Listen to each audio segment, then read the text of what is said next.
today's class we're going to talk all things liner and lashes. Now we're going to talk about two different eyeliner techniques, so I'm going to walk you through those, and we're also going to talk about strip lashes and individual lashes and the different application techniques that you might utilize for both. So let's get started. So the first liner that I'm going to talk you through is how to do a smudge liner. So this is kind of like a little bit of an easier liner technique. It doesn't have to be as precise.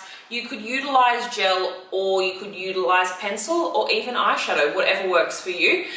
It's a softer technique. It works really well for more mature eyes, for slightly hooded eyes, or any eye shape that a winged liner might not necessarily complement. So I'm actually going to do today's technique using a pencil because it's a little bit more malleable, so you can smudge it out a little bit more and work the product into the skin a little bit more. So with a smudge liner technique, there's a couple of different ways that this can play out. So you can get your client to close their eye, anchor yourself to the lid space and go directly into the lash line and draw that liner on.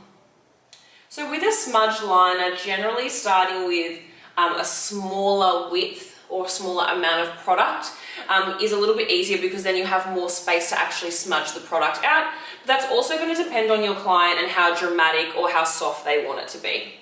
So like I said, you can go directly onto the skin and draw your liner on that way. Alternatively, you can actually get your angle brush and grab the product onto the brush like so, and then you can draw the line on like you would with a gel or a liquid or whatever else that you like to use. So this is going to give you a little bit more precision, but like I said before, we are going to smudge this out, so you don't need to be as clean with your application because you're going to soften the edges anyway. So usually when I'm doing this technique, I do start from the outer edge and work the product into the inner corner. When I get to the inner corner, I like to get my client to look straight down with their eyes open and look in the opposite direction. And then I like to take the product right into that inner corner. The reason why I also like to take the product into that area is because it creates a really nice seamless line for your liner. If you stop the liner further out, it can look a little bit disjointed and it can kind of change the shape of the person's eye. So once I've got my liner down, then I'm going to start to smudge that out. So I like to use a smaller final pencil brush to do this. However, you can use whatever brush that really suits you, that you feel comfortable using. So I'm going to start by smudging the outer edge of the liner. And at the moment, I'm just kind of going directly on top of the liner. I'm not dragging it too far up and out. So I'm just going right on the edge.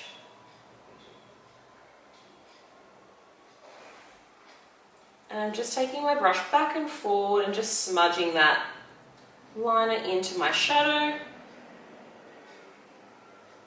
Always making sure that you're anchoring yourself to the brow bone or the lid space so you can have a lot of control over what you're doing. And then just look down for me now.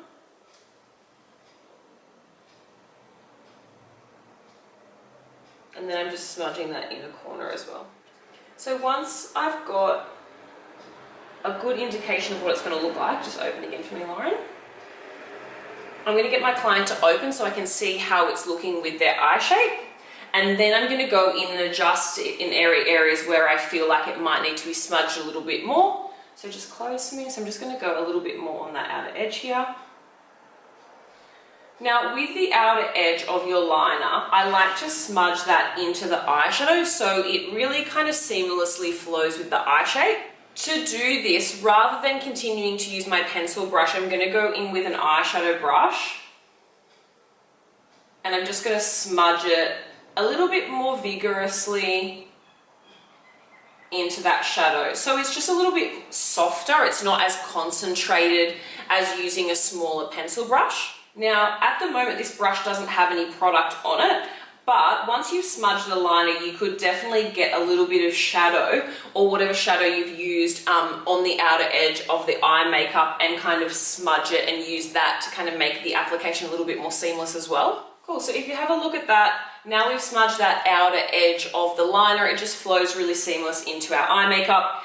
If you do want to soften the liner even more, or you want to smudge it out a little bit more, you can get a little bit of eyeshadow onto your brush. So we've gone in with a black eyeliner. So if you want to soften this, you could use a brown, you could use really any color if you want to soften it, or to enhance it, you would go on top with black shadow and smudge it out that way. So I'm just going to go on top now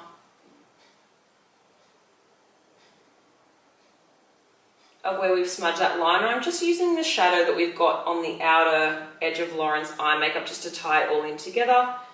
But like I said before, you could use black if you want it to be more intense. You could use, an alternative color. And you just want to make sure that when you're smudging it, you're transitioning it along the entire lash line so everything looks really similar and seamless. And a pencil brush is really good for that inner corner because it's nice, small, pointed and concentrated. So there you go, a really beautiful smudged liner. So depending on what your client is after, what their eye shape is like, you might utilize 1, 2, or 3 of those techniques that are involved in creating that kind of smudged liner. Try all the different types, see what works for you, see what techniques you like to use. Makeup is all about playing around. It's all about finding the techniques that work for you. But there's just a few there to really help you create a really nice, beautiful smudged liner. So on the other side now, we're going to go through winged liner. I'm going to talk you through those techniques. Okay, so let's talk about winged liner. So winged liner can be a little bit scary for some people. It can be intimidating, but if you break it down into little steps, it can be quite achievable, and the more you practice, the better you're going to get at it. So I'm going to show you how to break down a liner application so it's really achievable for you, especially when you're first starting out.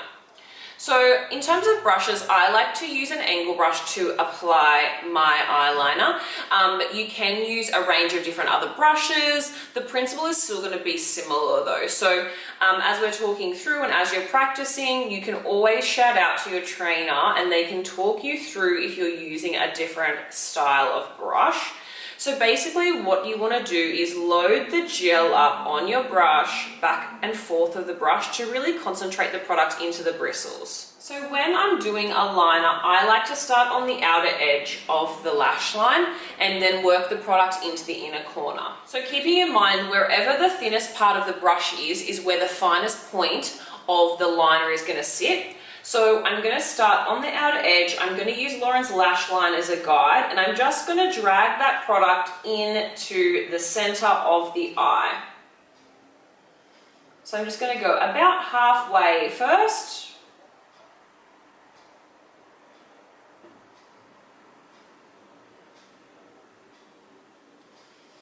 Just open for me, Lauren. So once I've got that line down, I'm going to flip my brush around and I'm going to edge that product into the inner corner. I'm not going to put any more product on my brush because I don't want to deposit too much liner in the inner corner of Lauren's eye because there'll be nowhere to blend it once it's there. So just close again for me. So then I'm just going to gradually do little strokes and edge that product further and further into the inner corner. I'm just going to get Lauren to look down and in the opposite direction. And then I'm going to pop some liner into that inner corner as well. So same principle as the other side.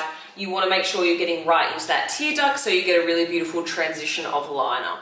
Okay, so once you've got that liner down along the lash line, then I'm going to go in and I'm just going to add a little bit more color where I need to, just to darken it up a little bit. And then the next step is to do the wing. Okay, so again, remember that you should have enough product on your brush to do this. So what I'm going to do is I always like to get my client to look straight ahead when I'm doing a wing, just because I personally feel like you can get a really good symmetrical shape on both sides when you're balancing it out. And it also means you're going to be able to tell what the liner looks like when the person's eye is open, which is really what we're using as a guide when we're doing makeup. No one walks around with their eyes closed. They all walk around with their eyes open. So that's the goal. So I'm going to start with the finest point of my brush on the outer corner of the eye, and I'm going to draw a line starting at the outer edge of Lauren's eye, and I'm going to do it in line with the lower lash line, as if I was going to meet the end of her eyebrow. Now, you're definitely not going to draw the line all the way out to the end of her eyebrow. You're going to keep it a little bit closer in to where the eye shape sits. And starting off doing a little small wing and then dragging it out is a lot easier than overdrawing the shape. So again, you're just going to draw a line.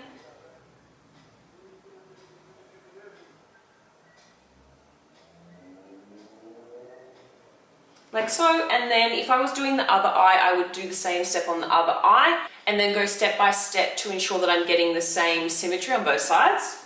Just close to me. So once I've got my line, I'm then going to start with my finest point of my brush on the outer edge because I want to maintain that really nice thin liner.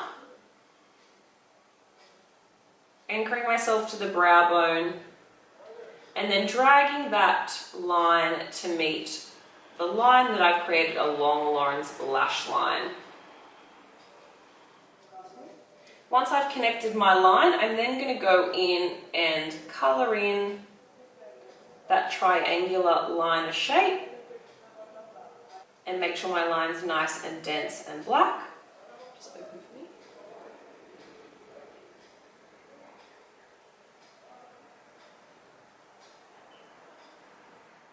Now at this point, once I've got the shape on, if I feel like I need to make any adjustments, so make it longer, make it thicker, I would do that now, but at the moment I'm pretty happy with how Lauren's liner is looking.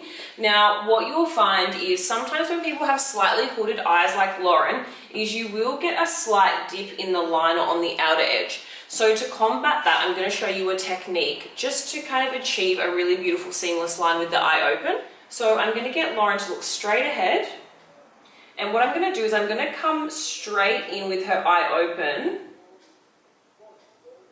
and go across the dip in the liner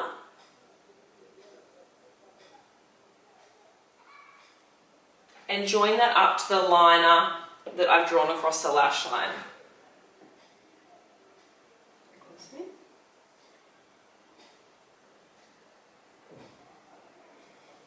Now what you'll find is you'll get what we call more of a bat wing shape.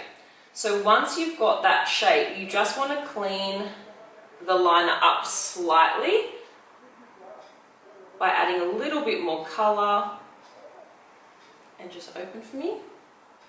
And that's how you create that really beautiful seamless liner for a hooded eye. Now, like I said before, it does give you more of that little bat wing shape to the liner. Just looking straight ahead for me, Lauren. But it does create a seamless line when the person's eye shape is open. So that is really what you want to achieve when you're doing a winged liner. So if you are doing winged liner on someone that does have a hooded eye shape, that is a really good technique to do. Usually I would just make sure that I'm explaining to my client what it's actually going to look like before I'm doing it, just so they are aware, because sometimes obviously people don't always understand different techniques and how they look because they're so used to comparing those images to, say, social media, where it might just be one seamless clean line. So while this is seamless and clean, just close for me, it does create a different shape that some people aren't used to necessarily seeing with eyeliner. Okay, so now we've mastered our liner techniques, we're going to talk through lashes now. So firstly, I'm going to talk through individual lashes. Individual lashes are a really great option if you need to customize a lash for your client, because you can use longer and shorter lashes in different areas to create the perfect kind of lash shape for that particular eye shape, for that client, for their needs. You can also double stack lashes, so you could double stack strip lashes, you could double stack strip lashes and individual lashes. There's lots of different ways to utilize lashes in the best way to suit your client and their needs. But today we're just going to focus on kind of mastering the basic techniques. So the first thing that I do before I do anything with my lashes is just deposit a little bit of glue onto my palette. And I like to let it sit there and just aerate while I'm curling the lash, while I'm popping mascara on, just so it starts to get a little bit tacky and it makes the application process a little bit easier. So with individual lashes, and strip lashes, I actually like to apply mascara first. Now, every makeup artist may be slightly different. The reason why I like to use mascara first is because I feel like it helps to lift the lash, and because it helps the transition between your lash and the strip lash or the individual lash be a little bit more seamless and cohesive. So I'm just going to pop some mascara on, just close for me, Lauren.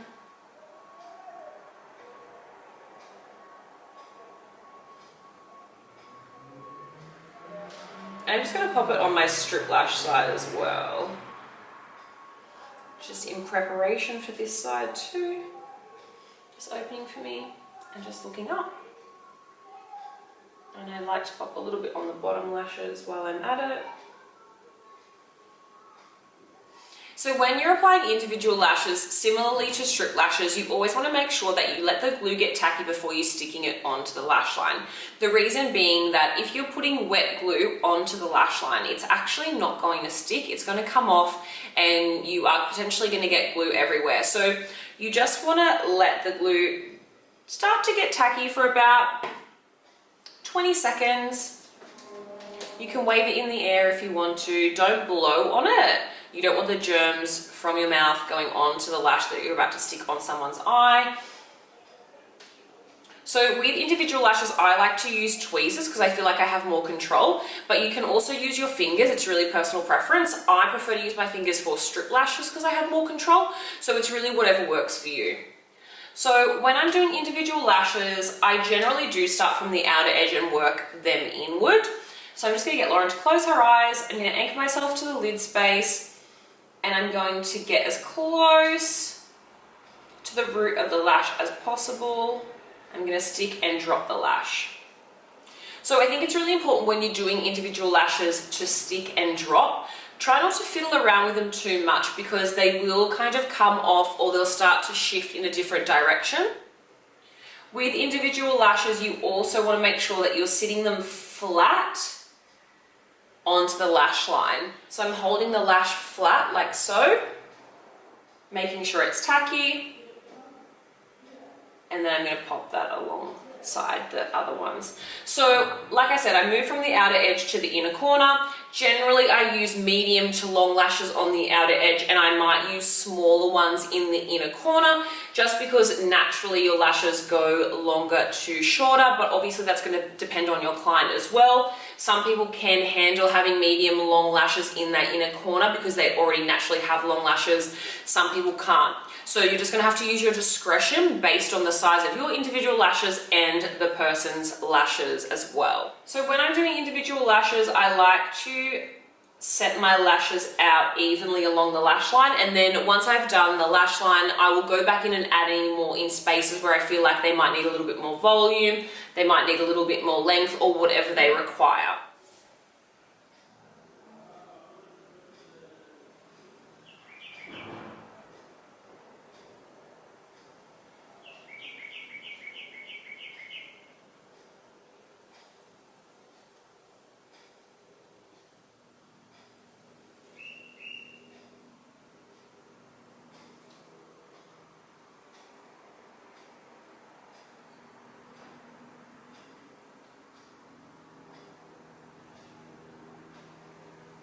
So I'm about 3/4 of the way in with Lauren's lashes. So I've used medium lashes on the outer edge. Now I'm going to go in with some smaller ones in the inner corner.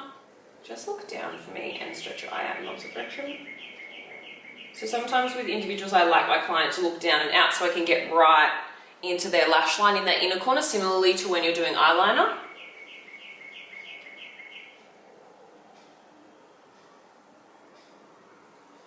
And remembering to let the lash get tacky.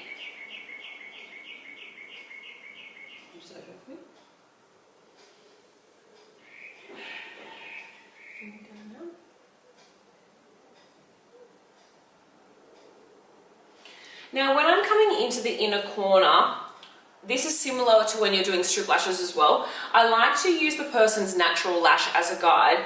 In our tear duct area, we do have quite a few little baby lashes. So I actually won't take the lash all the way into the tear duct. I use the person's natural lash as a guide and usually start or finish my lashes from about a finger's width outside of the person's eye shape, because it's very uncomfortable to have lashes all the way into the inner corner. So you just want to use your discretion when you're looking at the person's natural lash and how it sits. So now I've got an even lash line of individual lashes. I'm just going to have a look at Lauren's lashes and see if I need to go in and add any more lashes in to create a bit more volume, or if there's any spaces that are maybe missing some volume. So I can see on Lauren's lash that on the outer edge here, we've got a little bit of a gap where the individuals are not as close together. So I'm just going to get Lauren to close her eyes for me. And I'm just going to go in and add a couple more lashes in that area.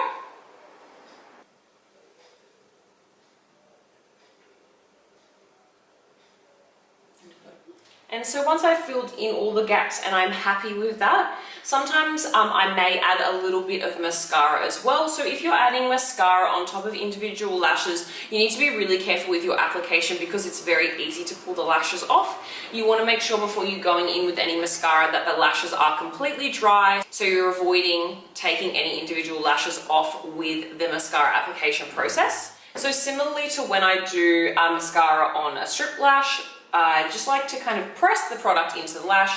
So just close to me, Lauren. So I just press it into the mid lengths of the lash and then into the ends of the lash, if I feel like I want a little bit more drama to the lash application. So once you've got your individual lashes on, you might find that some sections of the lash line still have residue of white glue that hasn't dried yet. Because we've used the duo glue that is the white to clear version, this will eventually dry and it will become invisible, so don't worry. If you do want to add a little bit more depth though along the lash line, you can definitely go in with a little bit of eyeliner or a little bit of your shadow, whatever you've used, just to deepen up that lash line. So now we have a little bit more understanding about individual lashes. Let's move over to strip lashes. So when you're applying a strip lash, the first thing that you really need to do to ensure a successful application is actually measure the lash out. So I like to get my clients to look straight down, and I measure the lash out in line with their lashes. Now this lash is the perfect width for Lauren's eye shape. However, if it was too long, we would need to trim it. So I generally would trim from the outer edge as opposed to the inner corner. The reason being is that you don't want to end up with quite long lashes in the inner corner and the lash not be suitable for the person's eye shape or the eye width. If you leave the lash too long, what you'll find is that it will start to come up in sections because it doesn't actually fit the eye shape. So while we don't have to trim this lash today, it is a regular occurrence for a lash application. So you always need to make sure that you are aware of this step before moving ahead and sticking the lash on. Now, the reason why I like to get my clients to look straight down is because the width of the eye looking down is a true reflection of the width of the eye when it's open. When you close the eye, the width of the eye does shrink. So you may trim the lash too short for the person's eye shape. So once I've measured the lash out, I would trim it if that was a necessary step. The next step that I like to do is actually color in the band of the lash. So the lash that we're using today actually has an invisible band, which means you can see the clear section in between the lashes. So I do want to color that in so I don't have to fiddle around with it once it's already on my client's eye. So the best way to do this is stick the lash to the palette and just use a little bit of your gel liner. You could use pencil liner as well, and just color in that invisible band.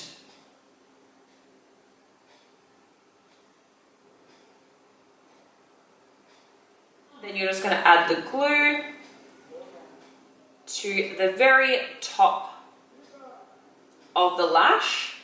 Not flat on top or flat underneath, on the very edge of the lash, and making sure that you're concentrating some product on either end because they are your anchor points.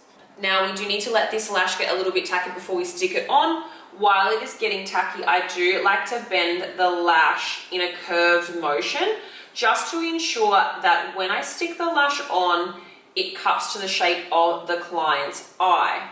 Now, this technique may not necessarily be required when you're using a invisible banded lash because they are a little bit more malleable, but definitely for lashes that have a thicker baseline, you do need to really kind of bend them in so it's easier for your application.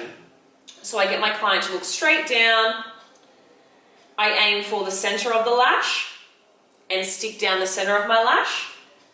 Then I aim to stick down the end of my lash, and then I get my client to look down and out in the opposite direction and stick down that inner corner as well. Now, if your glue is not tacky enough, if it's still wet, you might find that different sections of the lash will pop up. Don't freak out, it's totally fine. These things happen. It just means that you have to wait for the glue to get a little bit more tacky, a little bit more dry. So I would just keep pressing the lash down until you ensure that everything is dry and ready to go. So the strip lash that we've used today is definitely more of a natural lash. You can get strip lashes that are quite full as well. The same goes for individuals. You can get more natural and then more dramatic individual lashes. So today we've used slightly more voluminous individual lashes. So if you do want to create a little bit more volume and length with your strip lash, you can again pop a little bit of mascara on. So I'm just going to press my mascara into the mid-lengths and then into the ends of the lash as well. Just opening for me. Now, when you're applying mascara to your lashes, you don't want to overload the lash with mascara purely because the lashes will start to clump together and they may look a little bit more spidery. So you do want to be a little bit more gentle with your mascara application when you're using it on top of false lashes. I hope you guys enjoyed learning some tips and tricks about eyeliner and lash application, and we'll see you in the next class. Bye!